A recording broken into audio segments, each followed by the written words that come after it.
Hello students, SB ইনস্টিটিউটের YouTube চ্যানেলে তোমাদের সবাইকে স্বাগত জানাই। আমি সুদেষ্ণা বিশ্বাস। আজকে আবার চলে এসেছি স্ট্যাটিক জিকের একটা গুরুত্বপূর্ণ ক্লাস নিয়ে। আজকের এই স্ট্যাটিক জিকের ক্লাসটি ভীষণ গুরুত্বপূর্ণ হতে চলেছে, কারণ সামনেই রয়েছে বিভিন্ন সরকারি চাকরির পরীক্ষা।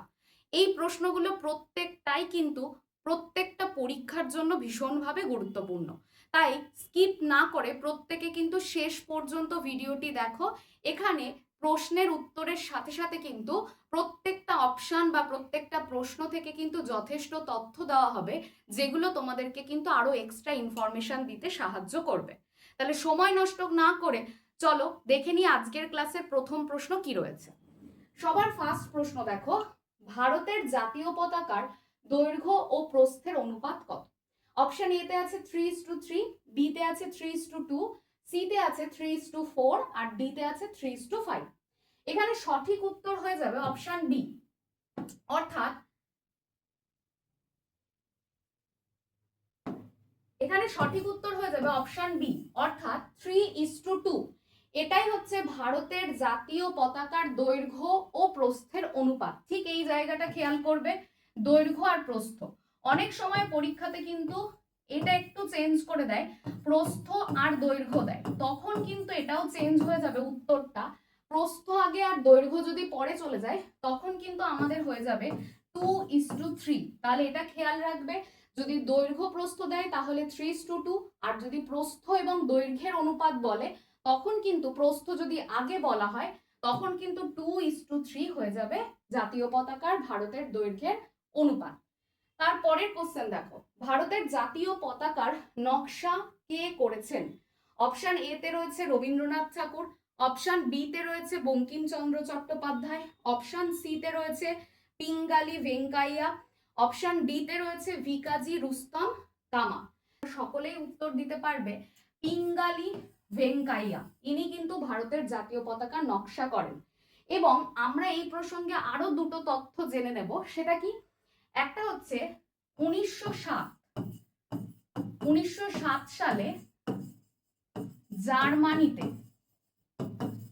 জার্মানির একটি সম্মেলনে প্রথম ভারতের বাইরে জার্মানির একটা আন্তর্জাতিক মানের সম্মেলনে ভিকাজি রুস্তম কামা প্রথম কিন্তু ভারতের জাতীয় পতাকা উত্তোলন করেন। তার মানে আমাদের এটাও কিন্তু গুরুত্বপূর্ণ জায়গা যে 1907 সালে ভারতের বাইরে জার্মানির একটা আন্তর্জাতিক সম্মেলন হয়, সেখানে কিন্তু ভিকাজি রুস্তম কামা প্রথম ভারতের জাতীয় পতাকা উত্তোলন করেন। এবং এই প্রসঙ্গে আরো একটা প্রশ্ন দিতে পারে যে ভারতে কত সালে এই জাতীয় পতাকাটাকে গ্রহণ করা হয়? গণপরিষদ থেকে ভারতে কত সালে এই জাতীয় পতাকাটিকে গ্রহণ করা হয়? তখন আমরা মনে রাখবো যে সাল হয়ে যাবে 1947, 1947 সালের 22শে জুলাই। 1947 সালের 22শে জুলাই তারিখে ভারতের গণপরিষদের দ্বারা ভারতের জাতীয় পতাকার যে নকশা সেটাকে কিন্তু গ্রহণ করা হয় বা জাতীয় পতাকার অনুমোদন দেওয়া হয়। জাতীয় পতাকার নকশা গ্রহণ করা হয় বলার থেকেও জাতীয় পতাকার অনুমোদন দেওয়া হয় 1947 সালের 22শে জুলাই তারিখে গণপরিষদ থেকে এই জাতীয় পতাকাটিকে অনুমোদিত করা হয়। তারপরের কোশ্চেনে চলে আসি, জাতীয় পতাকার মাঝে নীল রঙের অশোক চক্রের মধ্যে কটি দণ্ড আছে? অপশন এ তে রয়েছে 25টি, বি তে রয়েছে 24টি, সি আছে 23টি, ডি আছে 28টি। দেখো, ভারতের জাতীয় পতাকার নীল রঙের যে অশোক চক্র, যেটা সম্রাট অশোকের সারনাথ স্তম্ভ থেকে এই অশোক চক্রের নকশাটিকে নেওয়া হয়, এই অশোক চক্রে রয়েছে কিন্তু 24টি দণ্ড। কি করে আরো সহজে মনে রাখবে? মনে রাখবে এই যে অশোক চক্রের মধ্যে থাকা 24টা দণ্ড, প্রত্যেকটা দণ্ড কিন্তু একটা করে ঘন্টাকে নির্দেশ করে। মানে একদিনে আমরা 24 ঘন্টা দেখতে পাই, এই 24 ঘন্টাকে নির্দেশ করছে এই 24টা দণ্ড। তাহলে অশোক চক্রে কিন্তু রয়েছে 24টা মোট দণ্ড। এবং অশোক চক্রের এই নকশাটা গ্রহণ করা হয় কোথা থেকে? সম্রাট অশোকের সারনাথ স্তম্ভ থেকে অশোক চক্রের নকশাটিকে গ্রহণ করা হয়। পরের প্রশ্ন দেখো, ভারতের জাতীয় প্রতীকটি কত সালে গৃহীত হয়? এখানে কিন্তু আরেকটা তথ্য তোমাদের জানতে হবে যে ভারতের জাতীয় প্রতীক কি, জাতীয় প্রতীক কোনটাকে বলা হয়। আমরা মনে রাখবো অশোক স্তম্ভকে বলা হয়। ভারতের জাতীয় প্রতীক কাকে বলা হচ্ছে? অশোক স্তম্ভকে বলা হয়। এবং এই জাতীয় প্রতীকটা কত সালে গৃহীত হয়? অপশন এ তে রয়েছে 1948, বি 1950, সি রয়েছে 1949, ডি রয়েছে 1947। আমরা সঠিক উত্তরটা জেনে নেব। অপশন বি 1950 সালের 26 জানুয়ারি, 26শে জানুয়ারি জাতীয় প্রতীক হিসাবে অশোক স্তম্ভকে কিন্তু গ্রহণ করা হয়। তাহলে 1950 সালের 26শে জানুয়ারি এই প্রতীকটাকে কিন্তু গ্রহণ করা হয়, এই অশোক স্তম্ভ নামে এই প্রতীকটা জাতীয় প্রতীক হিসাবে। তারপর দেখো সামনে একটা ছবি রয়েছে, এখান থেকে আমাদের কয়েকটা কথা জানতেই হবে। এই যে জাতীয় প্রতীক, এই সামনে থাকা এই যে অশোক স্তম্ভটা, এটাই কিন্তু আমাদের ভারতের কি জাতীয় প্রতীক। এখানে মোট 4টে সিংহ কিন্তু দণ্ডায়মান অবস্থায় রয়েছে, কিন্তু আমরা দেখতে পাই ছবিতে কটা সিংহকে? সামনে থেকে 3টে সিংহকে দণ্ডায়মান অবস্থায় দেখতে পাই। আর এই যে ধারণাটা, এটা কিন্তু নেওয়া হয়েছে মৌর্য রাজবংশ থেকে। আর এই অশোক স্তম্ভের মধ্যে রয়েছে ধর্মচক্র, যেটা বেলে পাথর দিয়ে খোদাই করা রয়েছে। আর তোমরা যদি ভালো করে দেখো, এই সিংহগুলো তো দণ্ডায়মান রয়েছে, 4টে মোট সিংহ, তার মধ্যে 3টে দৃশ্যমান বা দেখা যায় সামনে থেকে। আর যদি আমরা এই অংশটাকে খেয়াল করি, এখানেও কিন্তু 4টে প্রাণীর ছবি রয়েছে। কি কি? সব যদিও দেখা যাচ্ছে না, এখানটায় দেখতে পাচ্ছ, এখানে রয়েছে ছুটন্ত ঘোড়া, এখানে রয়েছে ষাঁড়, আর কি আছে এখানে প্রাণীদের মধ্যে? সিংহ আছে। আর কি আছে? সিংহ ছাড়া হাতি আছে। তাহলে আমরা মাথায় রাখবো যে এই যে অশোক স্তম্ভ, এখানে কটা সিংহ দণ্ডায়মান রয়েছে? মোট 4টে সিংহ দণ্ডায়মান অবস্থায় রয়েছে, আর তার মধ্যে 3টে দৃশ্যমান। আর এই যে সিংহের দণ্ডায়মান যে মূর্তি, এই কনসেপ্টটা কোথা থেকে এসেছে? মৌর্য রাজবংশ থেকে নেওয়া হয়েছে। আর নিচের এই যে জায়গাটা দেখতে পাচ্ছি আমরা, এই জায়গাটাতে কটা প্রাণীর ছবি রয়েছে? 4টে প্রাণী, তার মধ্যে রয়েছে ছুটন্ত ঘোড়া, হাতি, ষাঁড় আর সিংহ। আর তাছাড়াও এখানে রয়েছে কিন্তু ধর্মচক্র, যেটা বেলে পাথর দিয়ে খোদাই করা রয়েছে। এই ছবিটা থেকে আরো একটা ইনফরমেশন আমাদেরকে জানতে হবে। সেটা কি? সেটা হচ্ছে ভারতের জাতীয় মূল মন্ত্র কোনটি? ভারতের জাতীয় মূল মন্ত্র দেখো এখানে লেখা আছে, ভারতের জাতীয় মূল মন্ত্র সেটা হচ্ছে সত্যমেব জয়তে। আর সত্যমেব জয়তে এটা কিসে লেখা রয়েছে? এটা দেবনাগরী হরফে লেখা আছে। এটা দেবনাগরী হরফে লেখা আছে।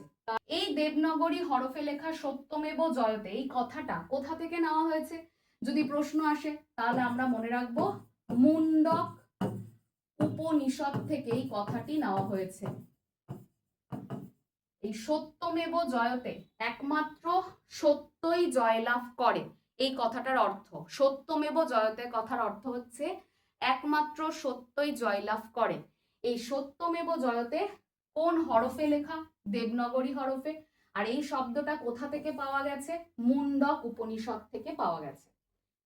পরের প্রশ্নে চলে আসি। বলা হচ্ছে জনগণ মন অধিনায়ক গানটি প্রথম কত সালে গাওয়া হয়? অপশানে আছে 1912 সালের 25শে ডিসেম্বর, 1911 সালের 27শে ডিসেম্বর, 1945 সালের 26শে নভেম্বর আর 1948 26শে জানুয়ারি। আমরা মনে রাখবো যে জনগণ মন অধিনায়ক গানটি প্রথম গাওয়া হয় 1911 সালের 27শে ডিসেম্বর।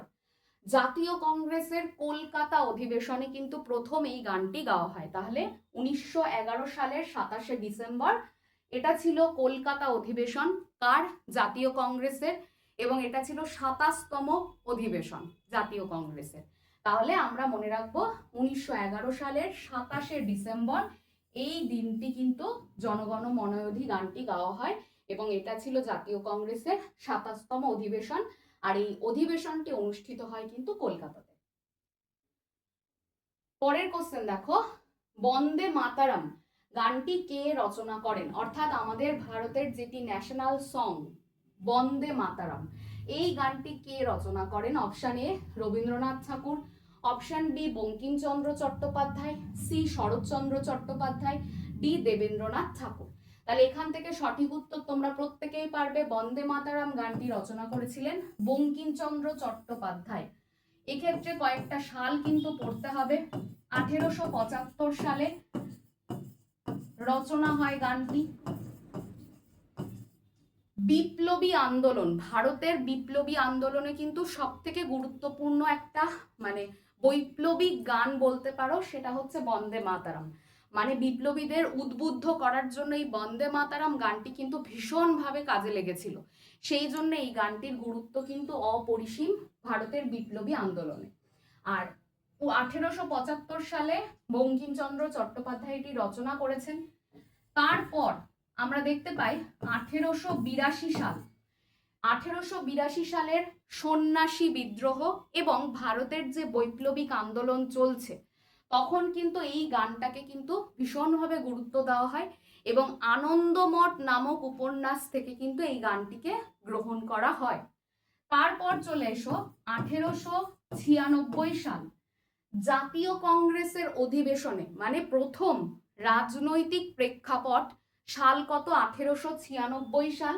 এই সময় জাতীয় কংগ্রেসের যে অধিবেশন চলছে, সেই অধিবেশনে কিন্তু 1896 সালে প্রথম গানটিকে কিন্তু ব্যবহার করা হয় বা গাওয়া হয় রাজনৈতিক প্রেক্ষাপটে। তাহলে এই তিনটে সাল কিন্তু ভালো করে মনে রাখবে।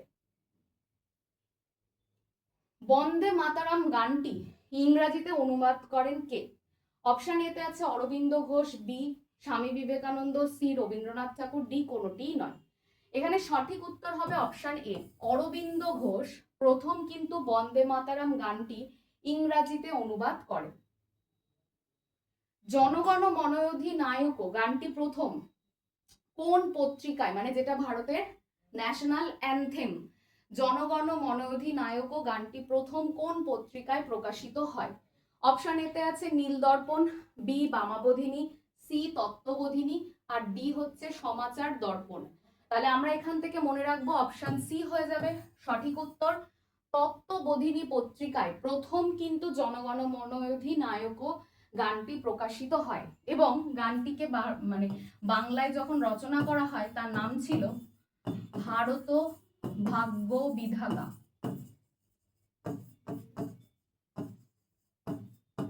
তাহলে তত্ত্ববোধিনী পত্রিকায় কিন্তু এটা প্রথম প্রকাশিত হয়। বাংলায় যখন এটা রচনা হয় তখন এটার নাম ভারত ভাগ্য বিধাতা নামে কিন্তু এটা রচনা হয়েছিল। তাহলে এটা কিন্তু আমরা অবশ্যই ভালোভাবে দেখে যাব। জনগণ মন অধিনায়ক গানটি কতটা সময়ের মধ্যে সম্পন্ন করতে হয়? এই গানটি গাওয়া বা এই গানটি বাজানোর একটা নির্দিষ্ট সময় আছে, সেই সময়টা কত? Option A 1 minute, option B 50 second, option C 52 second, option D হচ্ছে 2 মিনিট। এখানে সঠিক উত্তর হয়ে যাবে অপশন সি 52 সেকেন্ড। তাহলে 52 সেকেন্ড সময়ের মধ্যেই কিন্তু এই গানটি গাওয়া এবং এই গানটি বাজানো হয়। তারপর চলে এসো আমাদের ভারতের ন্যাশনাল যেটা অ্যানথেম আর ন্যাশনাল যে সং, অর্থাৎ ন্যাশনাল অ্যানথেম আর ন্যাশনাল যে সং, এই দুটোকে কত সালে জাতীয় মর্যাদা দেওয়া হয়? তাহলে এটার উত্তর কি হবে দেখে নি। 1945-এর 15ই আগস্ট, 1950-এর 24শে ডিসেম্বর, 1948-এর 6 ডিসেম্বর আর 1950-এর 24শে জানুয়ারি। সঠিক উত্তর হবে অপশন ডি।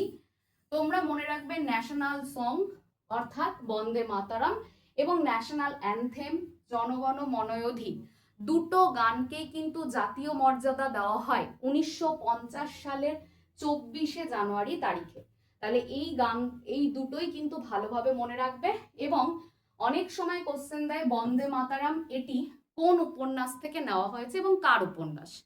বঙ্কিমচন্দ্র চট্টোপাধ্যায়ের আনন্দমঠ উপন্যাস থেকে কিন্তু এই গানটাকে সংগ্রহ করা হয়েছে।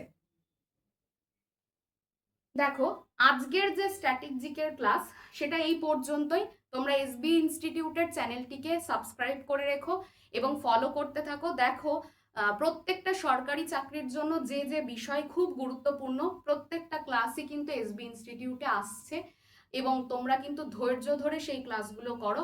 আশা করব প্রত্যেকটা পরীক্ষার জন্য কিন্তু তোমরা উপকার পাবে। তাহলে যদি ক্লাস ভালো লাগে অবশ্যই লাইক এবং শেয়ার করো এবং চ্যানেলটিকে কিন্তু সাবস্ক্রাইব করতে ভুলো না। দেখা হচ্ছে পরের ভিডিওতে। ধন্যবাদ সবাইকে।